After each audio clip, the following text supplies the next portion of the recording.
give Western Michigan a lot of credit. I think both our programs are in similar spots for what we were competing for. I don't think it was the prettiest college basketball game, but games like it was a typical March basketball game, and to come up on the losing end of that one is difficult. I thought, listen, you can nitpick the game 1,000 different ways. I thought our guys showed a lot of character and heart when they were down 12. With what, like 8 minutes to go? They showed a lot of character in putting themselves back in a situation to win the game. I liked Jalen's look at the end. Just didn't go in. Then we competed through overtime. I thought we took a couple. I thought we did a really good job of getting good shots and turning down some bad ones in that run when we were down 12. And then we got into overtime, and there was a couple possessions you like back where we swung for the fence a few times, and unfortunately, you don't have to go through things like this, but the longer I've coached, the more teams I've been around go through things like this. It's just you've got to learn from mistakes, and sometimes those difficult times, you've got to go through it, unfortunately, instead of just learning from other examples. And so we're in the middle of that now. The thing about today's time is when you go through difficult things, us adults know, or not, I shouldn't say us adults who have competed, and whether it's in business or athletics or whatever, where you've experienced some success, what's on the other side of hard. Like the benefits and all the success, all those things that's on the other side of hard.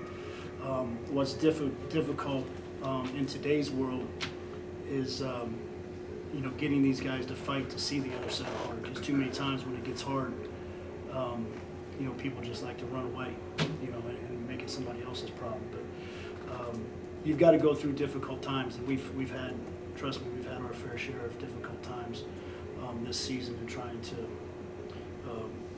come up and win basketball games.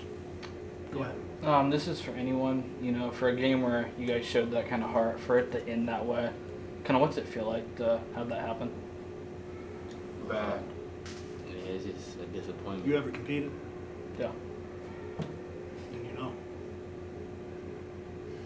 Then you talked about the team's energy, like you said, down, I think, 12 with 8 minutes left. What changed for you guys to make that run? we were able to get some rebounds. We gave up 19 offensive rebounds. We've talked for 2 days about transition defense and rebounding, and I think after the first half, our transition defense was much better in the second half than it was the first half. You just can't, rebounding, doesn't really take a skill. It's not a skill. It's a whole lot of want to and heart. And, I'm not saying, I think our guys wanted to. I think, their physicality and their athleticism, really hurt us in how they attack, rebounds. And then, we had some individual breakdowns where, you don't go hit a body. Like when that shot goes up, man, you can't stand and watch it. You got to go hit a body and then go get it with two hands. You can't wait for somebody else to do it. For both players, obviously, Bashir was up and down with some injuries and obviously foul trouble. When he gets in that situation where he's not maybe doing the production he usually does, what goes on through your guys' head? It's next man up. We look to him a lot, but we players just like him. So, once he's down or he's not able to, produce how he normally is, it's just time for the next guy to step up. I agree. And obviously, you guys took a lot of three-pointers tonight. A lot of those were on one passes before, and he's talked about maybe changing that. As players, how can you go about changing that? Listen. You got gotta be more locked in and just be aware of what's going on throughout the game. Yeah, and I know, Coach, you talked about not really looking at the MAC standings, but for a game to end that way, with that coming up, do you think this could maybe light a fire under you guys? I mean, we shouldn't have, I mean, how many games in are we? Like, you know, these guys are college athletes. Like, listen, man, you don't get to this level, nor should you be at this level if you don't have an internal fire burning. Now, obviously, there's some players, fire burns a little brighter than others, right?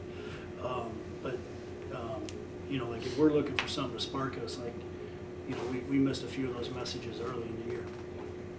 And last thing I have, I've noticed that Joey Brown has not been with the team the last few games.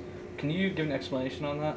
Yeah, Joey is it's a university policy issue, and there's a process that he has to go through, and a process that takes place. Yeah. And so that's about all I can say about it right now. Just for players and coach, whoever, obviously you guys, I'm sure, have lost games on a buzzer beater before. Lost in the Final Four on a buzzer beater. Right. So, I mean, you know, you do this long enough, man. You're going to be on both sides of those things. Mm-hmm. You know, and it's never the last play. You know, it's never the last play. There's a multitude of things that go into that. You know, you can break down the film. What play beat you, the first one or the last one? You know. for sure. And, you know, not to say that defined the entire game, but just, again, It's kind of our season in a nutshell. You know, season in a nutshell. You know, we defended an initial cut. The guy was left way up in the front court. It's kind of our season in a nutshell. Ball bounces, just. I guess for you two, with just 2 games left, how are you looking to respond to a loss like this? Win. Yeah, it's the only other way to do is win. For sure. And anything different as far as gameplay goes? Correct the little things and win. You know. For sure. That's all I got.